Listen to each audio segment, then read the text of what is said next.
warahmatullahi wabarakatuh. Salam dan bahagia. Saya mahasiswa dari Universitas Sarjana Wiyata Taman Siswa. Perkenalkan, nama saya Lia Nur Utami. NIM saya 20 208196. Saya dari kelas 1 A5.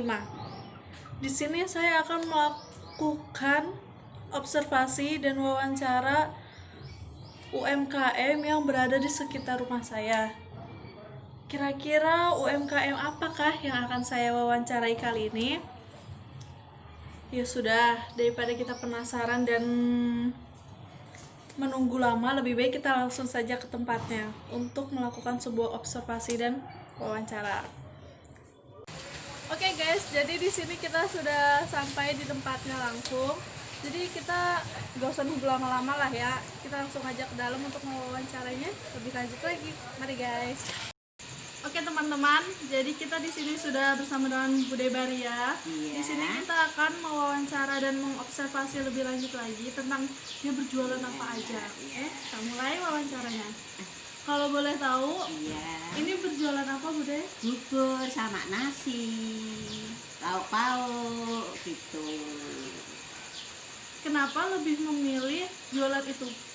Kan itu dulu penerus dari ibu saya. Kenapa lebih memilih berjualan di rumah? Kenapa nggak di tempat lain? Oh, itu sejak dulu itu ayahnya anak-anak itu nggak boleh di pasar karena bisa untuk itu mengurusi rumah tangganya gitu. Selain ngurusi anak, bisa untuk bersih-bersih kan, untuk apa aja aktivitas di rumah kan bisa di. Hambatan apa saja yang pernah dialami selama berjualan?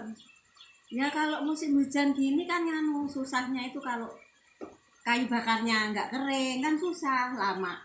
Nah kalau pakai kompor habis-habisin gas dong, kan nanti labanya nggak ada. Jadi kayak mengalami kerugian. Iya, cuma pas-pasan aja gitu, jadi cuma capek aja. Sudah berapa lama berjualan ini? Lama ya mbak, kamu udah 2020-an. 20 tahun. Kalau konsep penjualannya gimana? Apa dipromosiin atau gimana? Ya itu kan orang satu ke orang lain pada berbilang gitu, itu tempat Mbak Debaria gitu, ada bubur, ada nasi gitu, abangan lagi gitu. Kan baru itu orang desa kan abangan baru ngetren istilahnya gitu, seperti itu mbak. Harga untuk per satu bungkus buburnya berapa? Ya warna-warni, ada yang minta 1.000, ada yang 2.000, kalau pakai telur ya 3.000, 4.000 gitu. Jadi bebas tergantung pembeli. Iya, udah di anu aja, di apa itu, look aja. Bahan utama untuk pembuatan bubur apa aja tuh? Beras, kelapa, garam, udah. Udah itu aja? Salam daun salam itu. Ya. Kalau dalam satu hari bisa menghabiskan berapa liter beras yang buat digunakan untuk bubur? Bubur itu 1 kilo aja sudah cukup, karena kan di sini satu desa itu 4 orang yang jualan. Tapi ya alhamdulillah Mbah Bariah itu habis ya. 1 kilo udah habis, senang. Nasinya 2 kilo aja udah habis, senang gitu. Terus juga apakah stok persiapan yang untuk diperjualbelikan itu habis untuk sehari atau masih tersisa? Oh ya enggak, masih tersisa. Itu misalnya ada orang tuh tawarin, itu ada beras 1/2 kuintal misalnya, saya DP separuh, kan bawa 1/2 kuintal gitu. Itu caranya. Jadi itu enggak untuk satu hari penjualan, jadi masih tersisa? Enggak, masih ada sisa. Itu dalam 1 bulan bisa menghasilkan berapa keuntungan? Itu sih enggak pernah ngumpulin, cuma untuk kebutuhan aja udah cukup, aku senang. Gitu. Kalau ngisiin lah, tapi kalau untuk kebutuhan udah ambil gitu. Kan bisa untuk celengan lah istilahnya, sedikit-sedikit. Iya. Sudah berapa banyak pelanggan yang dimiliki? Banyak ya, tak terhitung kan. seperti itu. Iya kan itu dari sana kan nggak, itu istilahnya nggak ajak toh yang beli siapa kan. Kalau yang pasti ya ini sekeliling ini rumah kan pasti itu. Ya. Terus kan juga ini kan ada lapangan voli Oh, gedung. iya. Nah itu ada nggak kayak Beli di sini. beli di sini? Ada. Ya para ibu-ibu itu yang mengantar anaknya, ya toh. Iya. Terus mampir beli bubur ya silahkan gitu. Jadi buat sarapan pagi mereka. Iya, kan rumahnya jauh tuh. Iya. Parangtritis ada, itu di gunung itu ada. Jadi belum sempat makan dia. Kesini, ya. Terus juga bubur ini kan bubur buatan Bude Baria. Nah, Iya. ada perbedaannya nggak sih bubur ini dengan bubur Jakarta? Ada pasti tuh. Jelaskan coba apa sih? Katanya ya Mbak, itu kan kalau ada yang lebih cuil gitu, encer maksudnya. Lah ada yang kurang tanah itu istilahnya kurang matang. Jadi kalau ditaruh di jalan daun itu lumer dibuka. Kalau punya Mbak Debariah enggak katanya. Aku kan menurut orang-orang ya, enggak biji siapa-siapa enggak. Cuman gitu aja. Kalau punyaan saya kalau ditaruh di daun enggak kemana-mana katanya. Jadi Lebih kental gitu. Jadi berbeda bubur ini dengan bubur Iya, buatan dari orang Jakarta. itu pasti ada itu.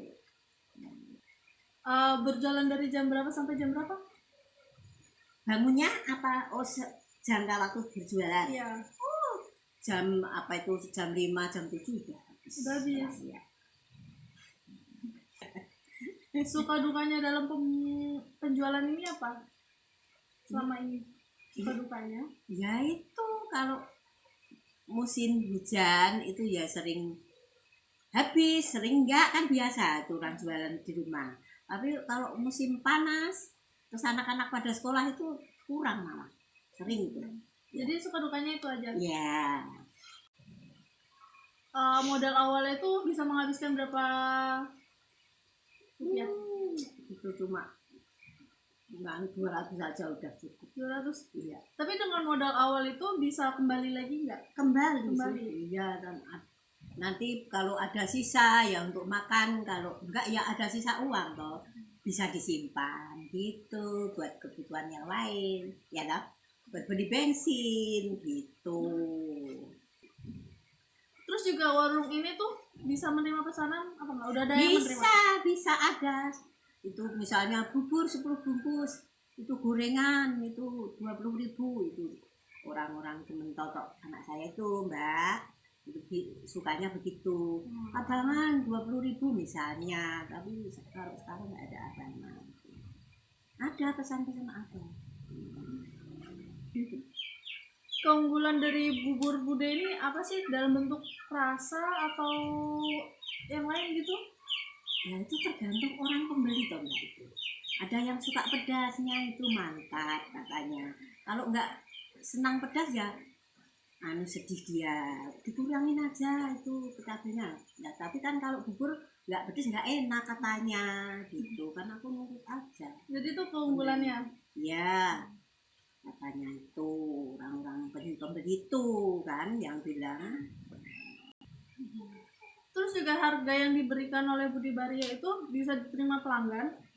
Pasti bisa, kan lebih murah dari orang lain. Itu ada misalnya kalau tempat Mbak D itu kan segini, orang lain segini cuman sedikit. Ya silahkan aja dia mau berkata apa. Saya kalau jualan ya seperti itu gitu. Terus juga selama pandemi ini, Ya. apakah mengalami kerugian atau keuntungan malah buat Bude? Kalau saya itu biasa-biasa saja Kak. Jualan itu seperti biasanya, nggak ada yang kurang, nggak ada yang, kalau lebih sih malah tahu itu pernah gitu. Lebih keuntungan kan malah banyak yang beli itu di rumah taunya makan habis beli lagi gitu. Jadi selama pandemi ini jadi kayak nggak merasa kerugian gitu? Enggak, Sama seperti ya, biasanya. ya. Terus juga selama berjualan ini memasang target atau enggak? Enggak. Jadi kayak ngalir aja biasa. Ya. Betul. harapan untuk kedepannya apa sih untuk jual bubur ini? Ya senang aja kan, untuk keperluan sendiri, kebutuhan saya sendiri kan nggak harus minta anak, minta gitu kan bisa untuk mengeluarkan uang dari sendiri sendiri. Jadi kayak buat aktivitas gitu. Iya, kan enak. Gitu.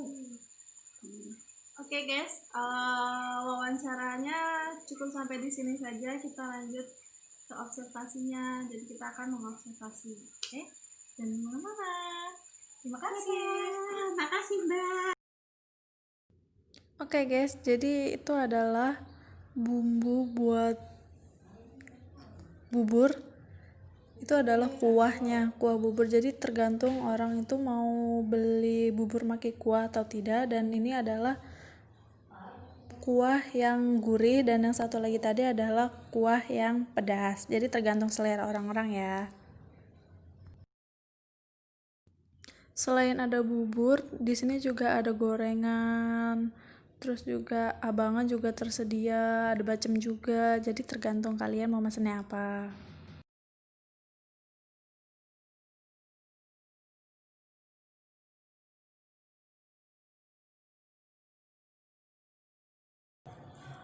Jika kalian berminat untuk membeli bubur Bok Debaria, silakan aja kalian datang ke daerah Klisat RT 3, Kelurahan Sehardono, Kabupaten Bantul.